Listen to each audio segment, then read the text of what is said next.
আমার নতুন পুরনো বন্ধুদের আমার চ্যানেলে স্বাগতম। আজ চলে এলাম তোমাদের সাথে আরও একটা ভিডিও শেয়ার করতে। আজকে কিন্তু কোনো রান্না নয়, রথ পূর্ণিমা উপলক্ষে আজকে সারাদিন কীভাবে কাটিয়েছি সেটাই তোমাদের সাথে শেয়ার করব। তো চলো বন্ধুরা, আজকে ভিডিওটি তোমাদের সাথে শেয়ার করি। আর আজকে ভিডিওটি সকাল 11টা থেকে আমি শুরু করেছি, তোমাদের সাথে শেয়ার করব কিভাবে দিনটা কাটিয়েছি এবং কোথায় কোথায় গিয়েছি আর কোথায় কোথায় ঘুরেছি।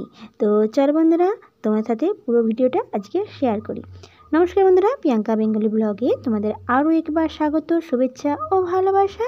আমার নতুন বন্ধুদের অনুরোধ, আজকের ভিডিওটি যদি তোমাদের কাছে ভালো লাগে তাহলে লাইক আর সাবস্ক্রাইব করে আমার সঙ্গে থেকো আর শেয়ার করতে ভুলো না কিন্তু বন্ধুরা।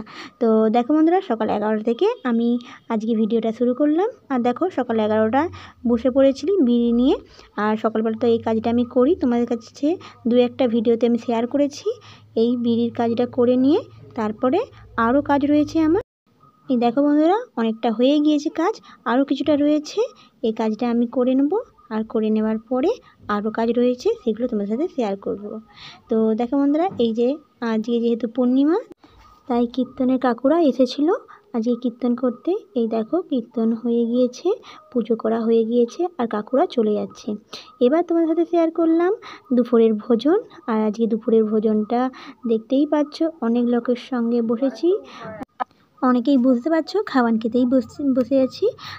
অবশ্যই ঠিক একদম খাবার খেতেই এসেছি।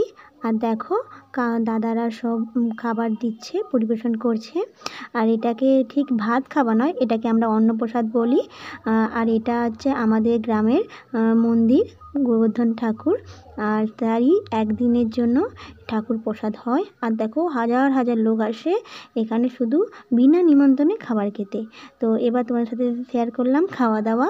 এবার তোমাদের সাথে শেয়ার করব মন্দিরের ভেতরটা। তো দেখতেই পাচ্ছ এটা গেট, খুব সুন্দর করে সাজিয়েছে। আর এখানে কিন্তু হাজার হাজার লোক এসেছে। আর এছাড়াও অনেক দূর দূর থেকে লোকজন এসেছে শুধুমাত্র অন্নপ্রসাদ গ্রহণ করতে। আর এটা দেখো আমাদের খুবই জাগ্রত মন্দির, শুধু মন্দির না, গোবর্ধন ঠাকুর।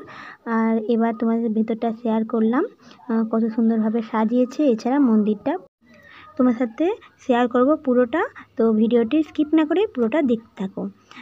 এই মন্দিরে আসার জন্য অনেক অনেক মানুষ অপেক্ষায় থাকে শুধু এই দিনটির জন্য। এই দিনটি খুবই গুরুত্বপূর্ণ এই মন্দিরে এবং কি আমাদের কাছেও।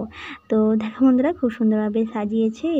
এটা যেহেতু দিন, সেহেতু খুব সুন্দরভাবে লেগেছে। এছাড়া রাত্রে আরও সুন্দর লাগবে, লাইটিংয়ের কাজও রয়েছে। তো দেখতে থাকো বন্ধুরা। এখানে রাম মন্দিরে পুজো পতাকা টানানো রয়েছে। এছাড়া ভেতরটা এবার তোমাদের সাথে শেয়ার করি। এই দেখো বন্ধুরা, এখানে কিন্তু একটা মন্দিরের স্ট্যাচু করা হয়েছে। এটা নতুনই করা হয়েছে। আর এটা ফিতা দিয়ে টাঙানো হয়েছে একজন বিশেষ অতিথির জন্য অপেক্ষা করা। আর বিশেষ অতিথি এসে এই কাঁচি দিয়ে এই ফিতাটা কাটা হবে।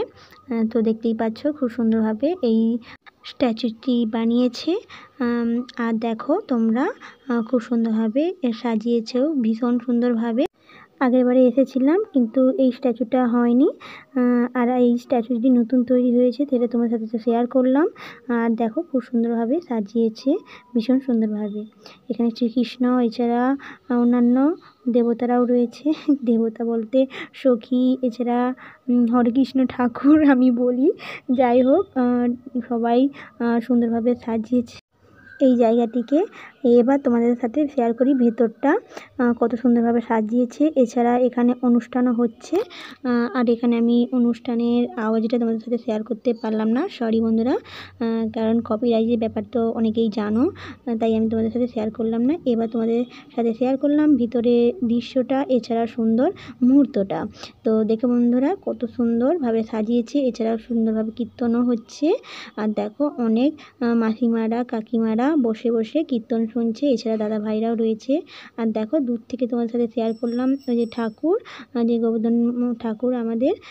আর দেখো গোবর্ধন ঠাকুর মন্দিরের কাছে অনেকে প্রণাম জানাচ্ছে। সুন্দরভাবে দেখছো, তোমাদের সাথে শেয়ার করলাম, সুন্দরভাবে সাজিয়েছে ভীষণ সুন্দরভাবে। এবার দেখো তোমরা বন্ধুরা কতজন বসে আছে ভিতরেই। পুরোটা লোক বলতে গেলে প্রায় হাজার হাজার লোক এখানে এসেছে শুধুমাত্র এই মন্দিরের উপলক্ষে, অর্থাৎ এই ভোজন অর্থাৎ এই অনুষ্ঠানের উপলক্ষে। তো দেখতেই পাচ্ছ এটা কিন্তু এই বছর নয়, প্রতি বছরই হয়। আর এই দিনটাতেই এই উৎসবটা অর্থাৎ এই অনুষ্ঠানটি পালন হয়। এবার তোমাদের সাথে শেয়ার করব মন্দিরের উপরিভাগটি। তো চলো বন্ধুরা উপরিভাগটি তোমাদের সাথে শেয়ার করি।